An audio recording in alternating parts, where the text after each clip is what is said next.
आगा Khan health board India की तरफ से मैं सीमा लद्दा, नेशनल हेल्थ बोर्ड मेंबर, आप सभी का स्वागत करती हूँ। आशा करती हूँ आप सब अपना सेहत का ध्यान रख रहे हैं और सेफ है। आज हम ये वेबिनार में वुमेन्स हेल्थ के ऊपर बात करेंगे।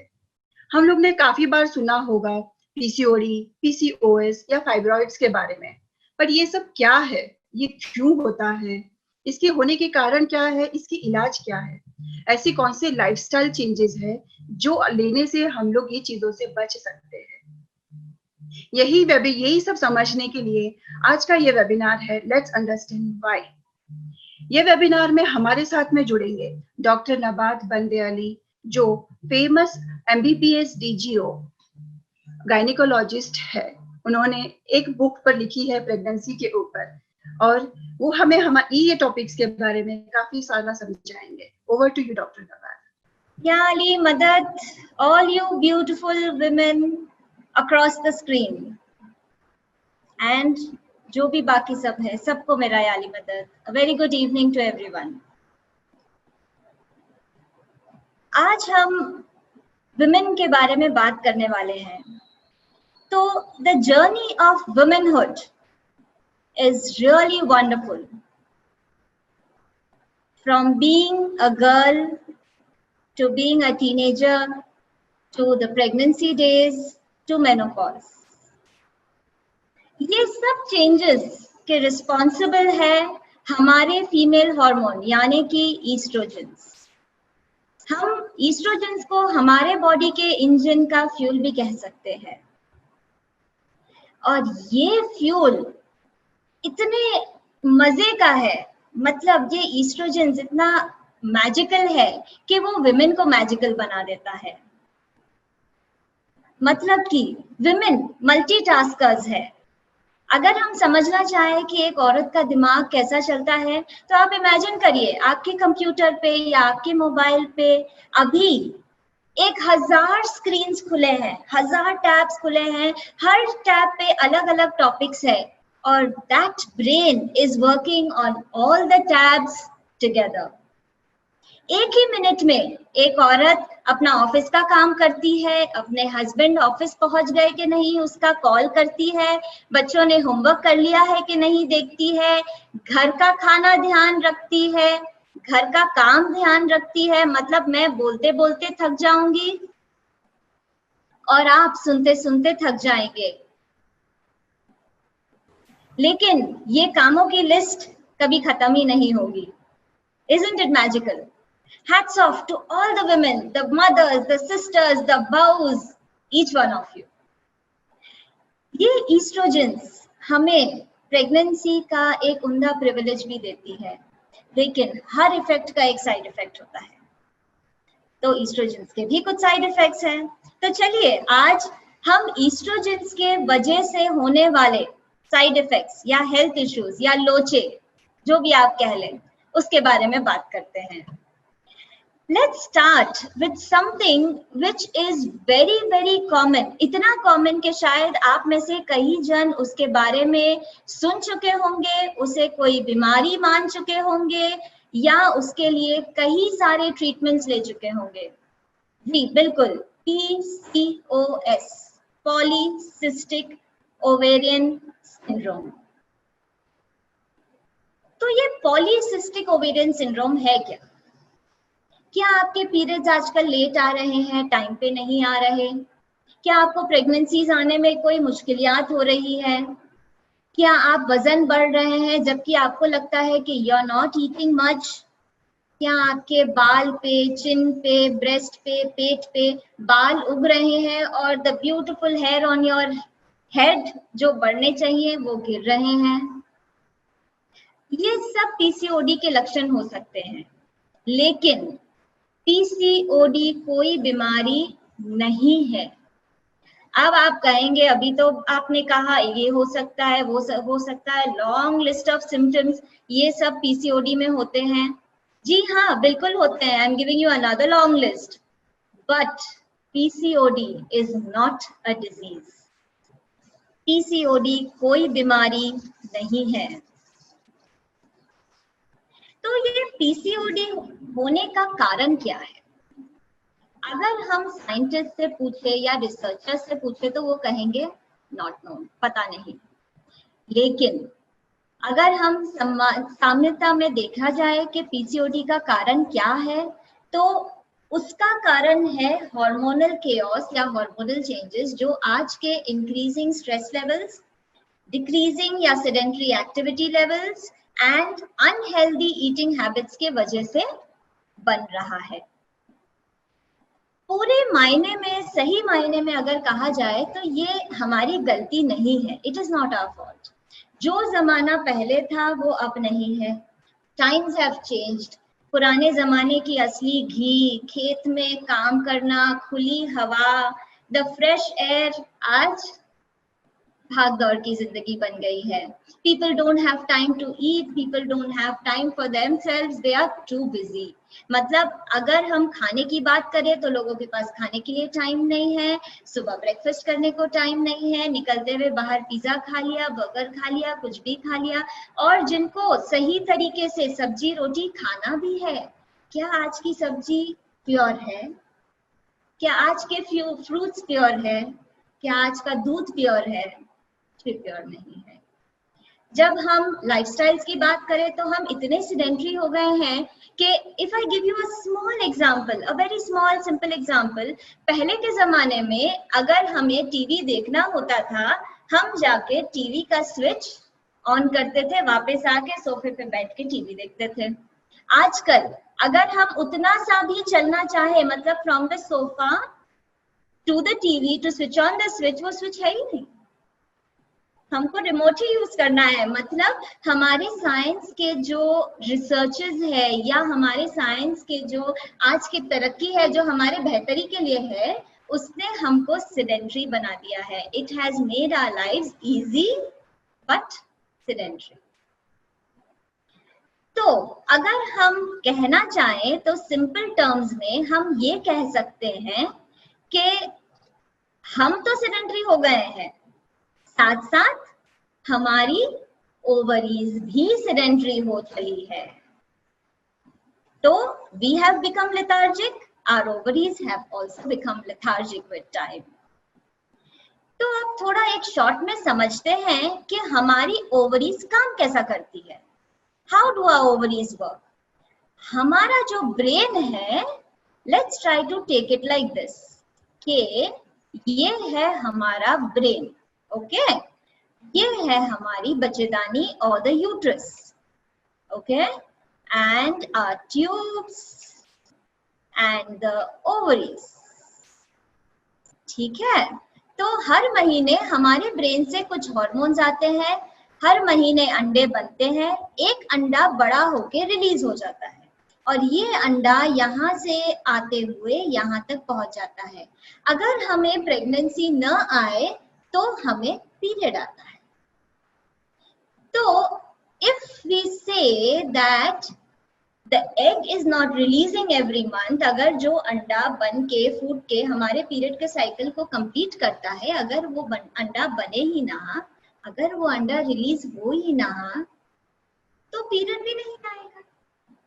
इरेगुलर पीरियड्स, अंडा ही नहीं है, प्रेगनेंसी कैसे आएगी, राइट?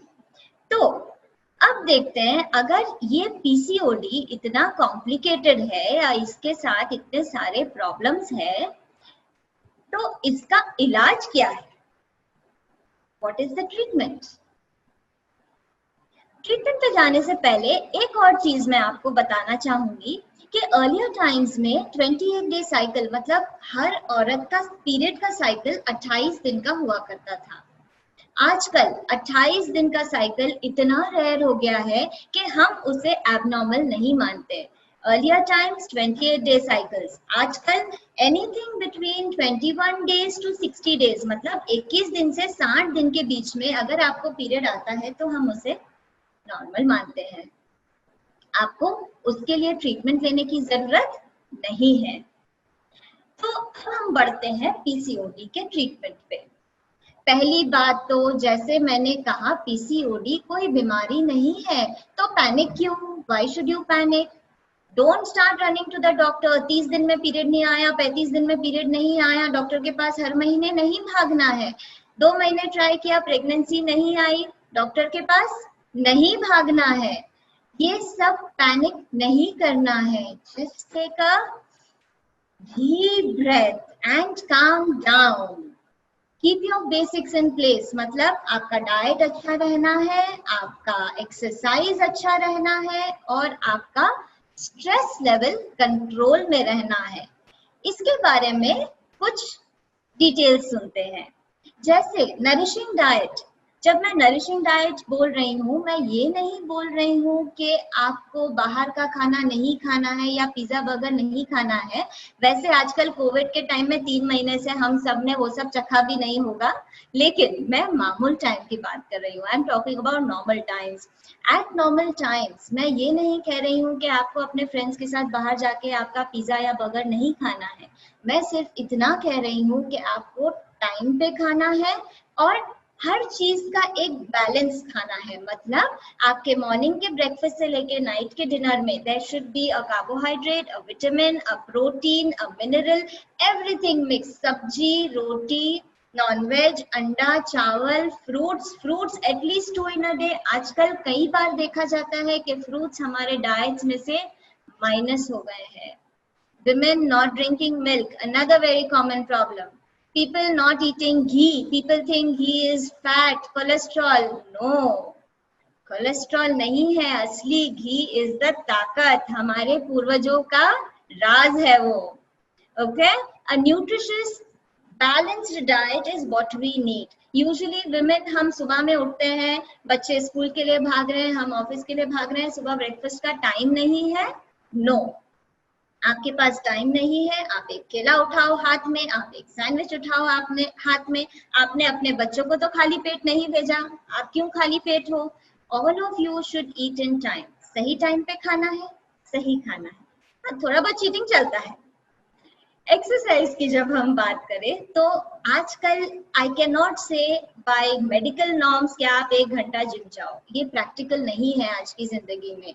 लेकिन मॉडरेट रेगुलर एक्सरसाइज, मतलब रोज ब रोज करीब 20 मिनट का आपका एक्सरसाइज होना चाहिए। भले वो वॉकिंग क्यों ना हो, वो योगा क्यों ना हो, वो आपको डांस, आपका पैशन है तो डांस क्यों ना हो, whatever it be, you cannot do something that you do not enjoy। मतलब जो चीज आपको मजा नहीं देता, अगर आप वो करने की कोशिश करो, आप 4 दिन करोगे, रगड़ के 10 दिन करोगे, उसके बाद स्टॉप। या एक दिन बहुत एंथुजियाज्म से करे, 2 घंटा, फिर 4 दिन बंद। नो, एवरी डे जैसा आप खाना खाए बिना सोते नहीं है, एक्सरसाइज के बिना आपको नहीं सोना है। मतलब कि 20 मिनट आपको आपके एक्सरसाइज के लिए अलग रख देना है। वो कोई भी टाइम हो सकता है, वो रात का टाइम हो सकता है, दिन का टाइम हो सकता है, any time of the day, it doesn't matter. 20 minute का एक्सरसाइज के बिना आपको आपका दिन खत्म नहीं करना है। तीसरी बात, स्ट्रेस मैनेजमेंट। कोविड के टाइम में तो स्ट्रेस और ज्यादा होगा, नॉर्मल टाइम से भी उतना ही होता है। एक बच्चा बॉर्न हुआ जब से लेके बुढ़ापे तक tension tension tension tension tension. Tension को कम करना है, हमारे हाथ में है। How? Either yoga, either meditation. The most important point, enjoying yourself. मतलब आजकल हॉबी का कॉन्सेप्ट तो हमारा आउट हो गया है। जो चीज हमें पसंद है हमें वो करना है। अगर आपको ड्राइंग पसंद है आप ड्राइंग करिए, आपको कुकिंग पसंद है आप कुकिंग करिए, आपको फ्रेंड्स के साथ बाहर जाना पसंद है आप बाहर। कोविड टाइम में नहीं, प्लीज एक्सक्यूज मी, बोलना नहीं बायमा ने बोला बाहर जाना है, नहीं, प्लीज घर पे रहिए, आप जूम पे बात कर लीजिए फिलहाल। Once covid is over, it's all going back to go normal, right? तो अगर हम अब पीसीओडी का एक कंक्लूजन ले, मतलब what do we want to say, PCOD बीमारी नहीं है, तो पीसीओडी को आपको कंट्रोल करना है। पीसीओडी आपको कंट्रोल करे ऐसा कभी होने नहीं देना है। Thank you so much Nabat Daima. हाँ, क्या सिंपल तरीके से आपने समझाया है पीसीओडी के बारे में कि हमें जो जितने भी डाउट थे पूरे डाउट हम लोग को क्लियर हो गए हैं। अभी एक क्वेश्चन जो व्यूअर्स में से आया है वो ये है कि उनको पीसीओडी काफी टाइम से 12 साल तकरीबन से है और वो पिल्स ले रहे हैं, तो वो प्लीज लेना एडवाइजेबल है? अगर ले रहे हैं तो कितने देर तक लेना चाहिए, कितने टाइम तक लेना सेफ है, आप जरा बता सकते हो उसमें? तो ये है ना, एक बहुत कॉमन चीज है कि हम यूजुअली पीसीओडी को लेके, जैसे मैंने शुरुआत में कहा कि हम इसे एक बीमारी मान के बहुत सारे डॉक्टर्स के पास जा चुके होंगे। It is a common finding. आजकल हम देखते हैं कि लोग आते हैं डॉक्टर के पास और डॉक्टर्स लिख के देते हैं हार्मोन के टैबलेट्स। मतलब अगर हम हार्मोन के टैबलेट्स ले तब तक हमें पीरियड टाइम पे आएगा। जब हम हार्मोन के टैबलेट्स रोक दे तो हमारा वापस से पीरियड वैसे ही इरेगुलर हो जाएगा। क्यों?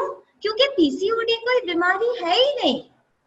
पीसीओडी का कोई परमानेंट क्योर या परमानेंट इलाज है ही नहीं। इसका इलाज ये है कि आप अपना लाइफस्टाइल चेंज करें, आप अपना हैबिट सही रखें, आप अपना खाना पीना सही रखें। वो बीमारी है ही नहीं, आपको क्यों परेशान करेगी?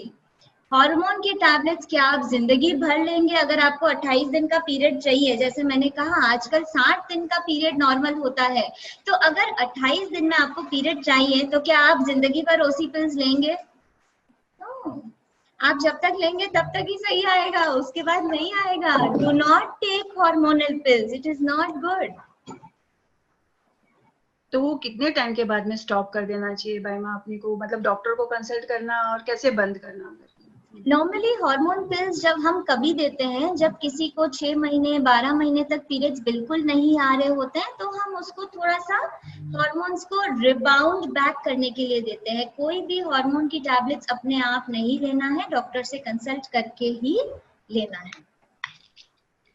सही है। अच्छा, कई बार ये सुनने में आता है कि ये जो पीसीओडी है हेरिडिटरी है, तो वो कैसा है, सही है क्या? जेनेटिकली हेरिडिटरी नहीं है, लेकिन अपने लाइफस्टाइल्स की तरफ से सोचे तो हेरिडिटरी है। मतलब जेनेटिकली उससे कोई hereditary? No, it is only related to your body and your lifestyle. अच्छा, और एक बात चीज जानना था कि ये जो पीसीओडी की वजह से वुमेन फर्टिलिटी को कुछ अफेक्ट होता है? अगर होता है तो क्या होता है, कैसे होता है? तो जैसे मैंने कहा कि पीसीओडी में हमने क्या देखा कि ये जो हमारा एग है, ये मेरा क्यूट सा थोड़ा मॉडल है।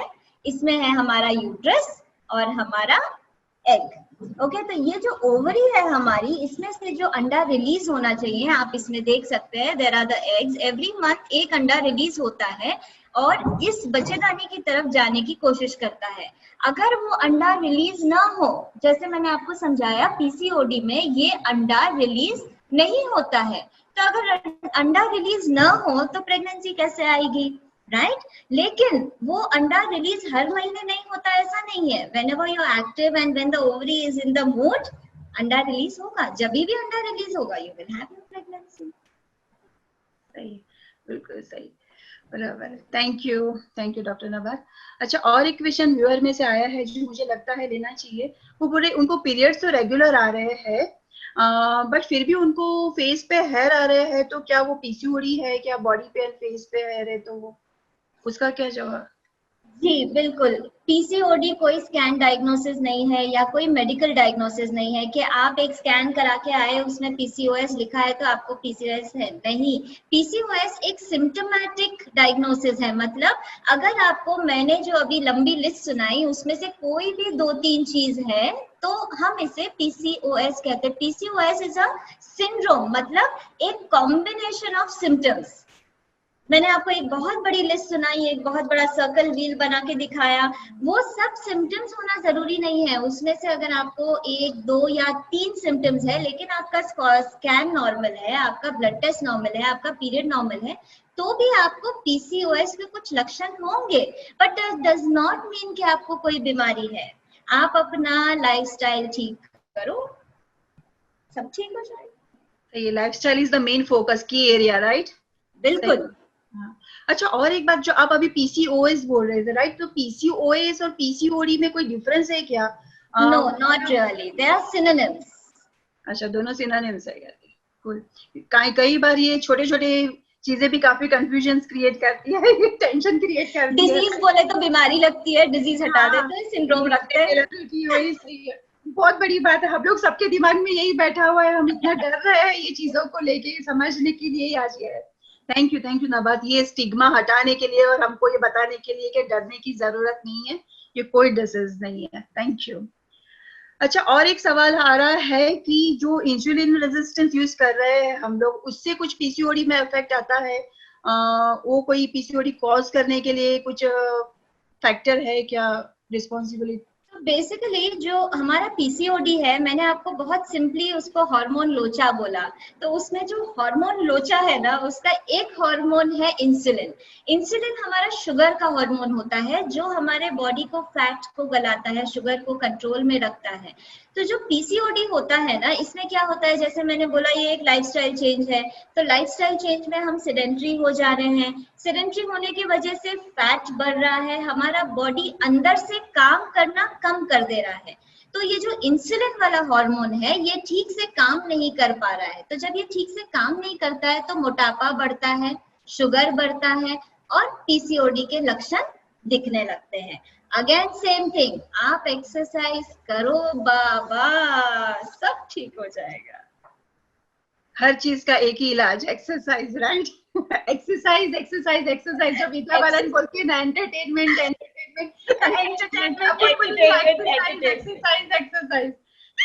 बिल्कुल सही है।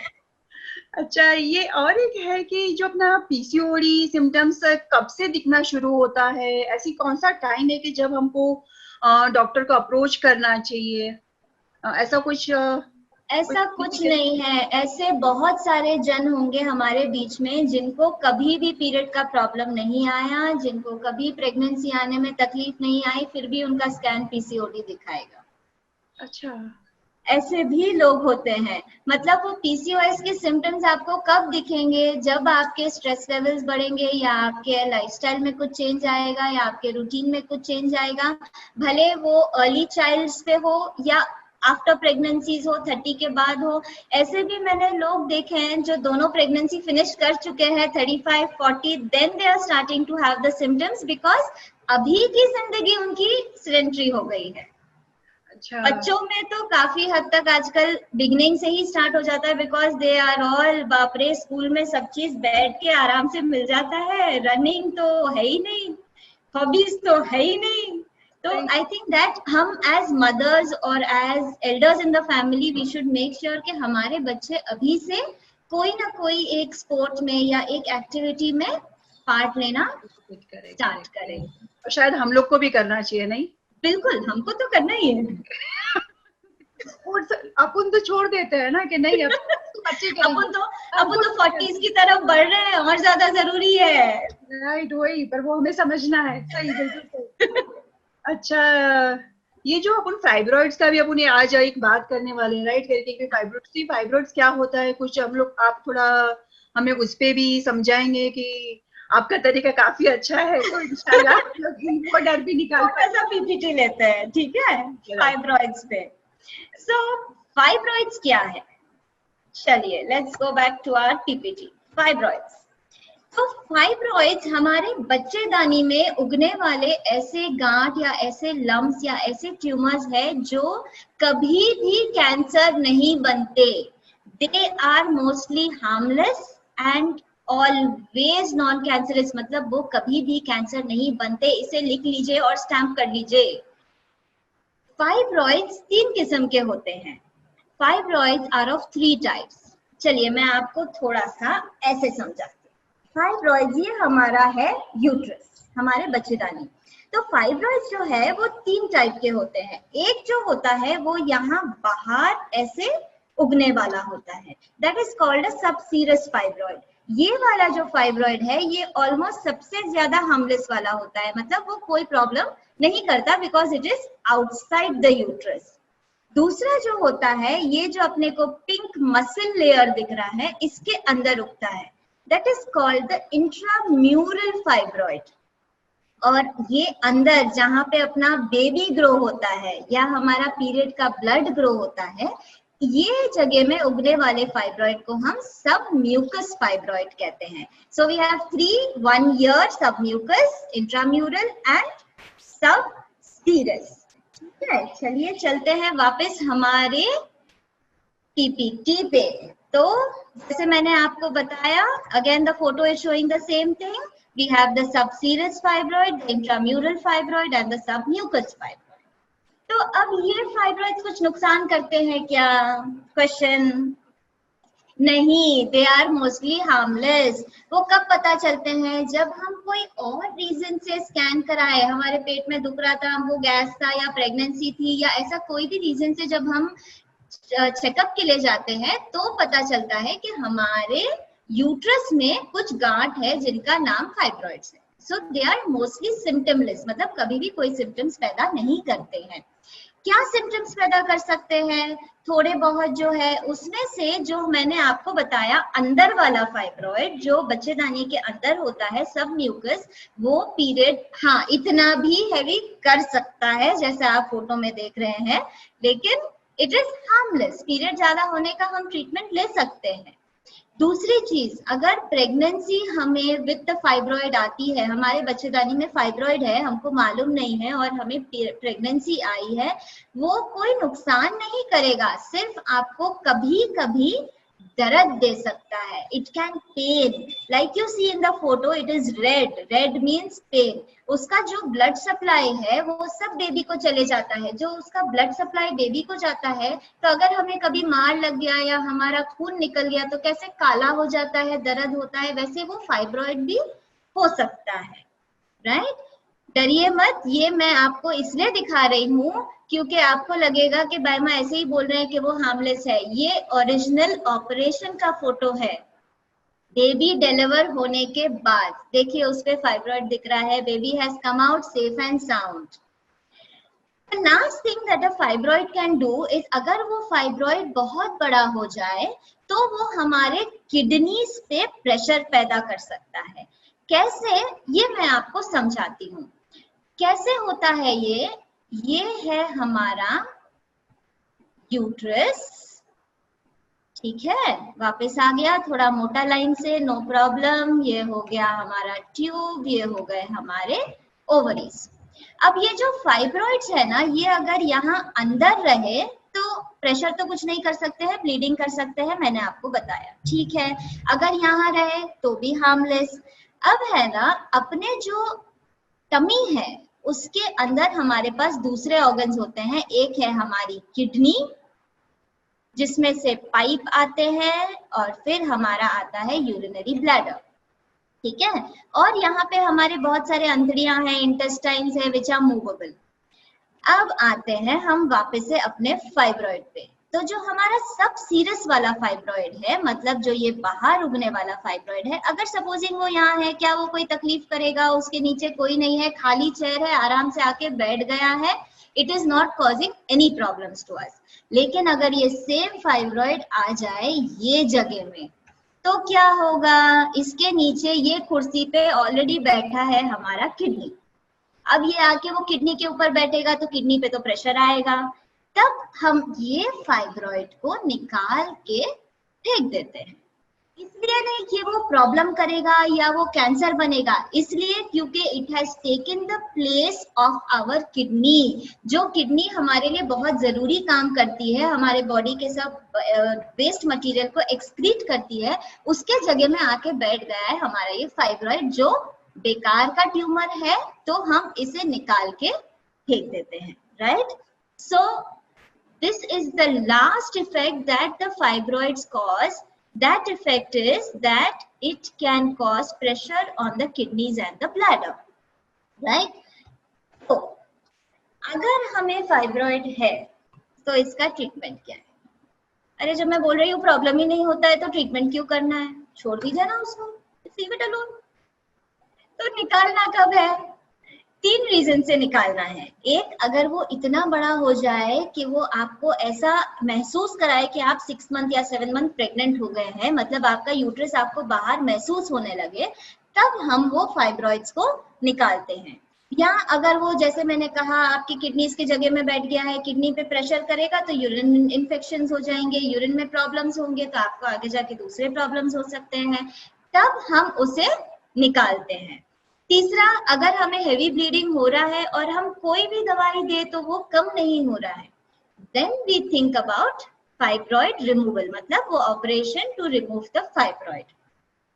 तो अब अगर हम फाइब्रॉइड की सर्जरी कर रहे हैं, मैं थोड़ा वापस आ जाती हूँ। अगर हम फाइब्रॉइड की सर्जरी कर रहे हैं तो क्या बड़ा क्वेश्चन है कि हमें वो फाइब्रॉइड को निकालना है।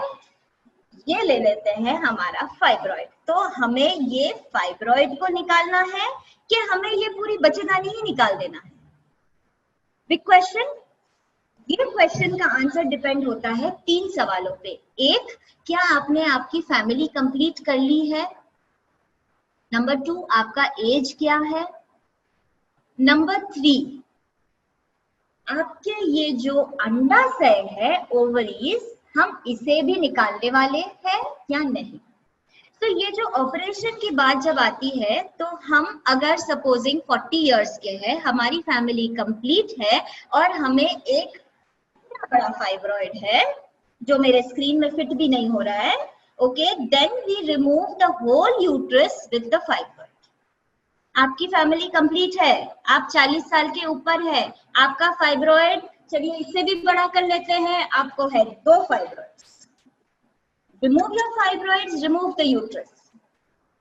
अगर आप यंग एज में हैं, अगर आपकी फैमिली कंप्लीट नहीं हुई है, मतलब you are still to bear your children, आपके बच्चे अभी भी आने के हैं, तो आप अपने बच्चेदानी तो निकाल नहीं सकते हैं। अगर फाइब्रॉइड छोटा है उसे मत छेड़िए। फाइब्रॉइड होने से प्रेगनेंसी में कोई प्रॉब्लम नहीं आती है, मत छेड़िए। When you operate a fibroid, आप अपने बच्चेदानी पे एक कट कर रहे हैं और वो कट आपके नेक्स्ट प्रेगनेंसी में ऐसा हो जाएगा जैसे कि आपको ऑलरेडी एक सिजेरियन हो चुका है। मत निकालिए। फाइब्रॉइड्स इनफर्टिलिटी कॉज नहीं करते हैं, लेकिन अगर आपको निकालने की जरूरत पड़ती है तो आप सिर्फ ये फाइब्रॉइड को निकाल फेंकेंगे अगर आपकी फैमिली कंप्लीट नहीं है। मतलब अगर आप 20 साल के हैं और आपके पास इतना बड़ा फाइब्रॉइड है जो आपको ऊपर फील हो रहा है और आपके बच्चे होना अभी बाकी है, तब हम सिर्फ ये फाइब्रॉइड को निकाल फेंक देते हैं, राइट।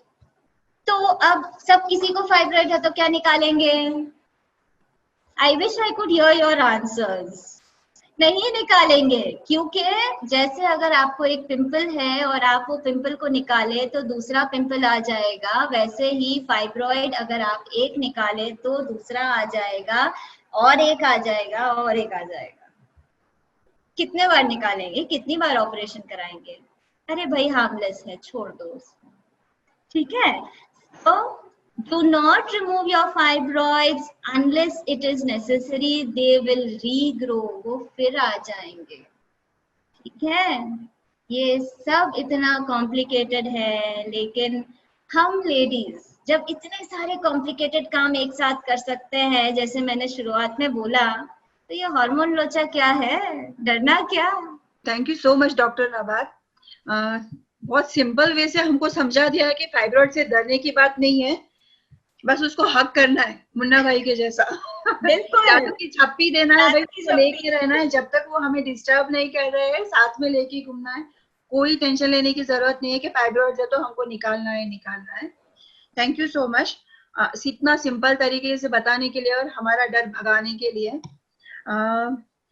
थोड़े जो हम लोग को व्यूअर्स में से क्वेश्चंस आए हैं, उसमें से एक क्वेश्चन ये है कि उनको हाइपोथायराइड है और बड़े फाइब्रॉइड्स भी है, तो उनको कौन सी चीजों का ध्यान रखना चाहिए और उनको क्या प्रोसेस फॉलो करना चाहिए? अगर आपको हाइपोथायराइड और फाइब्रॉइड है, पहली बात तो वो दोनों रिलेटेड नहीं है, दोनों अलग अलग चीजें हैं। थायराइड भी अगर आप अपना कंट्रोल में रखें तो हार्मलेस है। फाइब्रॉइड को आप अगर हर साल स्क्रीन करके साइज का चेक रखें तो वो भी हार्मलेस है।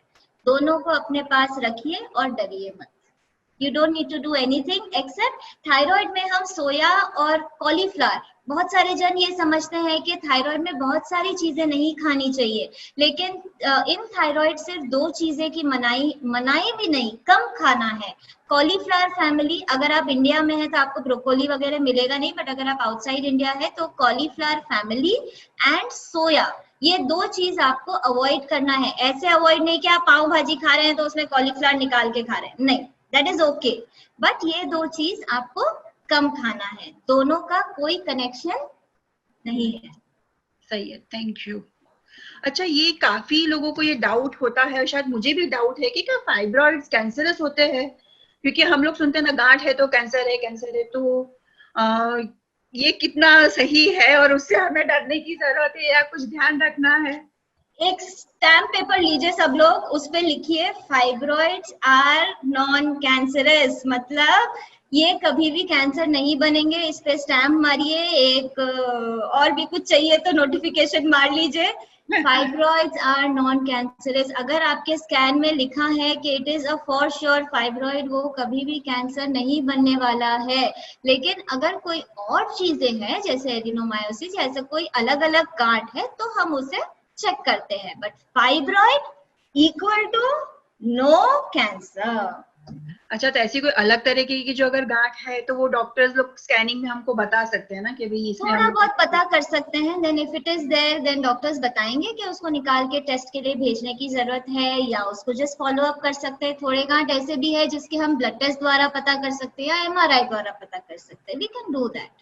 फाइब्रॉइड्स पर ये गुड न्यूज बोल सकते हैं, नो कैंसर, नॉन कैंसरस। चलो, सबके लिए एक गुड न्यूज आज की स्टेटस पे लगा देते हैं, फाइब्रॉइड्स आर नॉन कैंसरस। अच्छा, ये एक और क्वेश्चन है कि वो पीरियड्स के दरमियान उनको है ना तो ब्लड क्लॉट्स पास होते हैं करके, और ये क्यों होते हैं, उसका क्या कारण है? कुछ इससे रिलेटेड है क्या, फाइब्रॉइड्स या पीसीओडी से? सब फाइब्रॉइड्स जैसे मैंने कहा, सिर्फ सब म्यूकस फाइब्रॉइड्स, मतलब जो हमारे बच्चेदानी के अंदर वाला फाइब्रॉइड होता है, अगर वो बहुत बड़ा हो जाए तो वो ब्लीडिंग प्रॉब्लम्स कर सकता है, उसमें क्लॉटिंग वगैरह भी हो सकती है, उससे हमारा खून कम हो सकता है, हमें उससे एनीमिया हो सकता है। लेकिन उसके लिए दवाइयां आती है, we can take tablets and we can decrease the bleeding. उसके लिए जरूरी नहीं है कि वो फाइब्रॉइड हम निकाल दे। हाँ, अगर बहुत ज्यादा बड़ा हो रहा है या जैसे मैंने कहा अगर वो कोई ट्रीटमेंट से कम नहीं हो रहा है, then we can think about removal. सही है, राइट। अच्छा, ये जो फाइब्रॉइड्स की ट्रीटमेंट, चलो फाइब्रॉइड्स की वजह से तो आपने बताया कि इनफर्टिलिटी और ऐसा कुछ, पर जो फाइब्रॉइड्स की ट्रीटमेंट्स होती है जो हम लोग पीरियड्स कंट्रोल करने के लिए, या तो वो जो ट्रीटमेंट्स और अदर जो प्रोसेस है, वो उसकी वजह से कुछ प्रेगनेंसी में कुछ इफेक्ट होता है या कुछ असर आता है? Actually to be very frank, pregnancy में आजकल मैंने काफी जगह देखा है कि बहुत सारे जन बोलते हैं कि फाइब्रॉइड्स को निकालो और फिर प्रेगनेंसी करो। ये एक्चुअली सही नहीं है। मैं एक ही बात आपको बोलती हूँ, अगर आपका फाइब्रॉइड यहाँ है तो वो आपको प्रेगनेंसी में कोई दिक्कत नहीं देने वाला, it is not going to cause infertility. लेकिन अगर यहाँ है तो हाँ, ये आपके बेबी की जगह है, तो अगर वो बड़ा होता है तो हम सोच सकते हैं उसे निकालने को, क्योंकि जब हम यहाँ का फाइब्रॉइड निकालते हैं ना तो हम ऑपरेशन ऊपर से नहीं करते हैं, हम आपके वजाइना में से नीचे से एक कैमरा डाल के हम उसे निकाल फेंकते हैं। हाँ, तो ठीक है, अपन उसको निकाल दिए तो क्या हमारे बेबी के लिए जगह खाली कर रहे हैं? It's as if we are giving more place to the baby. लेकिन जरूरी नहीं है ये। अगर आपको इनफर्टिलिटी की प्रॉब्लम है तो आप इसे करा सकते हैं, लेकिन पहले से ही करा के प्लान करना ये कोई इंटेलिजेंस नहीं है। ठीक है। अच्छा, कई बार ये हम लोग को देखने में आता है करके कि भी फाइब्रॉइड्स के ट्रीटमेंट की वजह से इनफर्टिलिटी होता है और ये सब है, तो जैसा अभी आपने बताया करके कि उसकी वजह से कोई इनफर्टिलिटी नहीं होती है, कोई हमारी प्रेगनेंसी कंसीविंग में कोई प्रॉब्लम नहीं होता है, तो फाइब्रॉइड्स रख के भी हम लोग आराम से प्रेगनेंसी प्लान कर सकते हैं with doctors observation and guidance everything. बिल्कुल, आपको पता भी नहीं होगा कि आपको फाइब्रॉइड है तो क्यों डरना है। अच्छा, सही है, शुक्र। तो अभी हमारे पास बहुत सारे व्यूअर्स में से काफी क्वेश्चंस आ रहे हैं, काफी चीजों के बारे में पूछना चाह रहे हैं, पीसीओडी और फाइब्रॉइड्स के बारे में, बट हमारे पास जो टाइम लिमिट है उसके हिसाब से हमें और एक दो क्वेश्चन ही ले सकेंगे। तो उसके लिए क्षमा चाहूंगी पूरे ऑडियंस से कि हम लोग फिर से आएंगे, फिर से वेबिनार करेंगे और हम ट्राई करेंगे कि आपके ज्यादा से ज्यादा सवालों को ले सके। और एक क्वेश्चन अपने पास आया है करके कि भाई ये जो पीसीओडी है वो ओवेरियन कैंसर कॉज कर सकता है क्या? I think that's a very good question जिसने भी पूछा है। ओके, नॉर्मली है ना, PCOD as such can not cause cancer, लेकिन पीसीओडी के वजह से हम काफी सारा ट्रीटमेंट लेते हैं। मतलब हम बच्चों के लिए ट्रीटमेंट लेते हैं, हम पीरियड्स रेगुलर करने के लिए ट्रीटमेंट लेते हैं। तो जब हम ये ट्रीटमेंट्स लेते हैं ना, when we take treatment for PCOD, तो वो सब जो ट्रीटमेंट्स है ना, वो सब इतने सेफ नहीं होते कि हमेशा के लिए हम उसको ले सके। और जो हम ये ट्रीटमेंट लेते हैं वो क्या करते हैं कि हमारे को खुदा ने has given us an ovary, और उस ओवरी में हमारे पास ऑलरेडी एग्स होते हैं, उसमें से एक एग हर महीना रिलीज होना चाहिए, ये नॉर्मल है। अब हम क्या कर रहे हैं विद दिस टैबलेट्स, हम हर महीने 10 से 15 अंडे बनाने की कोशिश कर रहे हैं, राइट? तो जब हम ये अननेचुरल चीज कर रहे हैं तब बहुत सारे चेंजेस होते हैं हमारी ओवरीज में, हमारे बच्चेदानी के लाइनिंग में, हमारे ब्रेस्ट में। अगेन सी, हम ऑल्दो ब्रेस्ट की बात नहीं कर रहे हैं, breast also works with the same hormones. तो ये तीनों चीज के कैंसर्स इनफर्टिलिटी ट्रीटमेंट से रिलेटेड है, नॉट पीसीओडी पर से। सिर्फ पीसीओडी होने से कैंसर नहीं होता है, लेकिन हम उसका अगर जो ट्रीटमेंट ले रहे हैं, इनफर्टिलिटी के ट्रीटमेंट्स ले रहे हैं, तो हमारे चांसेस ऑफ कैंसर कभी कभी बढ़ जाते हैं। तो इसका मतलब ये नहीं है कि आप इनफर्टिलिटी ट्रीटमेंट के लिए नहीं जाएंगे, डरिए मत। हर चीज का एक लिमिट होता है, हर चीज की एक कैसे सीमा there is a boundary for everything. एक दवाई आप limitlessly नहीं ले सकते, there is a limit and that your doctor will take care of. Don't worry about it. Okay, चलो अच्छा, मेरा नाम को बहुत प्रॉपर तरीके से यूज करने के लिए बिल्कुल सही। हाँ बिल्कुल सही। तो जैसा आज हम लोग ने ये पीसीओडी और फाइब्रॉइड्स के बारे में समझने की कोशिश की है और थोड़ा उस पर लाइट डालने की कोशिश की है कि जो हम पूरे फीमेल्स के अंदर ये चीजों को लेके एक डर बैठा हुआ है और हम लोग घबराते हैं, डरते हैं, वो सबको हम लोग ने दूर करने की कोशिश की है। और डॉक्टर नबात का इसमें काफी बड़ा इनपुट रहा है ये बताने के लिए कि भाई ये बीमारी नहीं है, आप इसके साथ में आराम से जी सकते हो और इससे उबर सकते हो करके। सब फीमेल्स को बस यही इल्तिजा है कि हम लोग जिस तरीके से दिलो जान से अपनी फैमिली का ध्यान रखते हैं, सबका ध्यान रखते हैं, उसी दिलो जान से हमें हमारी खुद का भी ध्यान रखना है। पहलू सुखते जाते न रहा, तंदुरुस्ती एक नियामत है। जब हम हेल्दी रहें, कभी कहीं पे सुना है ना कि एजुकेटेड फीमेल रहती है तो वो उसका फैमिली एजुकेटेड बना सकती है, राइट? इसी तरीके से अगर एक हेल्दी मदर है, हेल्दी वाइफ, उसके फैमिली को हेल्दी बना सकती है। तो पहले हमें खुद हेल्दी रहना है, फिर हमारे फैमिली को हेल्दी रखना है। Absolutely, absolutely. काफी अच्छे से ध्यान रहे। Exercise exercise exercise should be funda of our life. बिल्कुल, and exercise that we enjoy, not the punishment वाला एक्सरसाइज। राइट राइट, कुछ भी करो, पनिशमेंट दिया है एक्सरसाइज करो, नहीं नहीं नहीं, बिल्कुल नहीं। आपको डांस पसंद है तो आप डांस कर लो, एक्सरसाइज मत करो। नहीं, बिल्कुल सही है। डांस करो या जिम में जाना भी आपको पसंद आता है, आप खुश हो रहे हो तो जिम में जाओ, वॉकिंग करो, जो भी कर सकते हैं हमको करना है, खुश रहना है। Thank you so much doctor Nabat for this wonderful, informative and simplest session I have heard. Thank you so much. I love all you people down there who are commenting. I know मैंने बहुत सारे जन के जवाब नहीं दिए. I hope I can come back and give you all your replies to you. Questions पहले से भेज दीजिएगा, मैं सिर्फ जवाब दूंगी। नेक्स्ट टाइम हमें ऐसे ही कुछ करना पड़ेगा, हम लोग क्वेश्चंस लेंगे और फिर रोज जवाब देंगे, 10 सवालों के करके। Thank you so much each and everyone for joining us, and thank you Dr. Nabat. We are signing off. Thank you so much. Yali Badar.